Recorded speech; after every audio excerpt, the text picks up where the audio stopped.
limited edition 17 RP Wolf Pup here at Haylett RV of Coldwater, Michigan. This is one of the smallest little, I guess technically toy haulers you'd ever find. And there are some things on here that are just not at all common even in a compact class. Let's kind of just start rolling around from the start here. We have a normal manual power awning. A lot of compact campers have what's called a bag awning, which is like what you'd see on a pop-up. I guess it's better than nothing, but a bag awning is really, it's a bear to set up. Unless you're going to be there and spend some time, it's kind of a headache. Now, something I really want to point out, because in smaller toy haulers, they often leave these off. Stabilizer jacks. It sounds silly, but a lot of smaller toy haulers generally do not include stabilizers. And notice that you have them on front and rear. You do have all four corner stabilizers.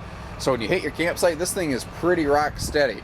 Notice the huge wheel well depth that you have on here, and these are big full-size radials. These aren't like 13-inch tires like you see on most smaller campers, and they're on aluminum wheels. This is something you can really be proud of, and it will perform when you're getting it towed back and forth. Part of the limited package here is the outdoor entertainment center. With the limited package, this RV includes a TV that can mount inside or outside on that bracket. You'll see a matching bracket inside. And real quick, I do want to mention that limited package is so-called for a reason. It is a limited time thing. It's only available to really high volume dealers, and we had to we bought a lot of campers to be able to you know, like fall into that category essentially. So you will not necessarily find it on every single Wolf Pup out there. And later in the year here, that package won't be available. So if we restock these later on, it may not have that package. I'm mentioning this so that you understand if you see another Wolf Pup like this on our site, another 17 RP, but it doesn't necessarily have all the same equipment. If you look at the pictures and it looks different, that's probably why. I generally don't reshoot this footage. It's kind of here for stock footage purposes. Oh, the Furion electrical system on here. This is where your power plug hooks in, and this is the screw-on variety, so it can't fall out of your trailer. Now notice this little LED indicator right here. This is here so that if you have good power, when you get to your campsite, this will be blue. If you have bad power, like if there's a loose wire or a reverse polarity or bad ground, it'll glow a yellow or a red or just a different color. The idea there is that before you plug your RV in and you fry your microwave and your converter and your refrigerator and your air, all your expensive stuff, you can have a heads-up warning ahead of time to try to maybe go talk to the campground owner and be like, hey, you know, can you have someone take a look at this, or can we get a different campsite? Now, this is an option, but we put on a full 13,500 BTU roof air conditioner. That is extremely uncommon in a compact class like this.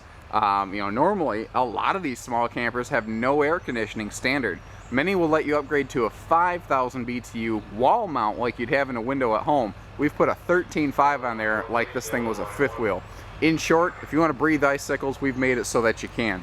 Now, your little dining table here you see goes in it. Oh, there's my pen. I wondered where I left that. Your dining table can go inside or outside, as you see here, just being easy freestanding. It can fold up and go out of the way and take up virtually no space. When you're traveling, just flip it upside down, set it on top of the bed, you're done. Notice too, it's sealed edges. There's nowhere here where water can seep in and cause this thing to start deteriorating. And you'll see that same type of logic and sealed edge countertops used everywhere.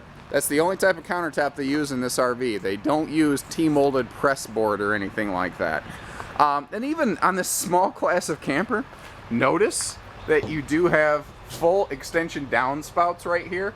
That's awesome. That's going to really cut down on your black streaks. Because what happens is these rubberized roofs that they use in most RVs, they promote the growth of black algae. Then when it rains, it washes black algae down the trailer, and that's where the streaks come from. You know, that's the majority of what it is. That's why you use a antimicrobial cleaner to get rid of them. Now, this bench, if you notice in the pictures, it does fold up out of the way. Someone always asks, well, what do you do with the cushions? You just set them on the bed. Because if you're folding this bench up so that you need to load something, you're probably not sleeping on the bed anyway. They put extra storage wherever they could. So right here, right above where the benches are going to fold up, they did put a big extra shelf. And they put the cargo netting on here just so that you don't have to worry about stuff coming loose when you're going down the road.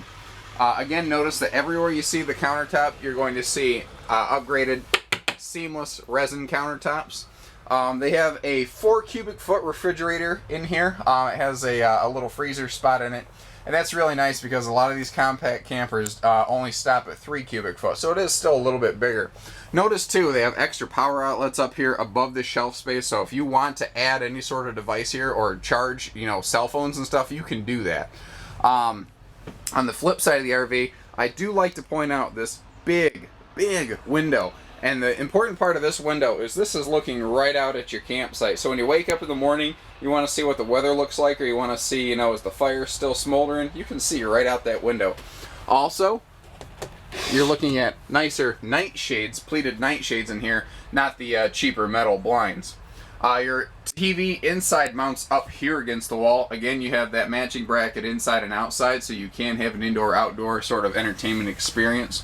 Your stereo's located over here right above your kitchen. You know, pretty standard inside-outside speakers. You know, AM, FM, CD. It does have an auxiliary input though. If you want to plug in like an MP3 player or a phone or anything like that, you can do it. Pretty standard kitchenette for a small camper. You can't get too fancy here. The furnace is an upgrade we tend to put on virtually any of these that we can, but I love the microwave placement. It's down out of the way. A lot of microwaves people like to mount high, and I understand why they do that. It's easy to use them that way. But in a small camper like this, space is the most critical factor. And they do still leave you a pretty nice big drawer down here. And to show you how big it is, you can stuff the entire power cord for this RV down in there without a problem. Notice all your construction here. We have plywood box construction. You're not going to find a lot of like particle board and OSB in here. That's just how these are put together. Now, in years past, the upper bunk that you're seeing here was an option. It's bounced back and forth between options and standard, so I can't tell you with 100% assurance at this very time, you know, which way that falls. The fact is that it's here. So I guess what I'm telling you is always double check your options list again, and always double check the picture tour to make sure it's right. And here's the TV that comes with the limited package. It's a very nice 26-inch TV here. LED high def, you know, so if you, again, you want that indoor outdoor experience, you'll have a good one. And this does have a bathroom. This is what's called a wet bath. You know, in a camper this size, this is just the only game in town. They have really put 10 pounds of sugar into a 5-pound sack in here to put this together. But I think that's why these are so popular. You know, everything in this RV serves 2 different purposes. Everything, you know, is good for 2 things. But the end result is you get a lot of return on investment for your money. And it's not a big trailer that's sitting up and taking a lot of space in your yard. You don't need a big truck to pull this thing. This is an easy camper to own. You don't need to invest in a big expensive tow vehicle. And we're an easy dealership to get it from. We have, you know, we do trades and financing. We have full parts and accessory center. We do everything here. This is supposed to be easy. It's supposed to be fun. It's camping, guys. Give us a call, and I bet we can make it that way for you. 800-256-5196. Haylett RV of Coldwater, Michigan. Thank you, everybody. Take care. Stay safe. Happy camping.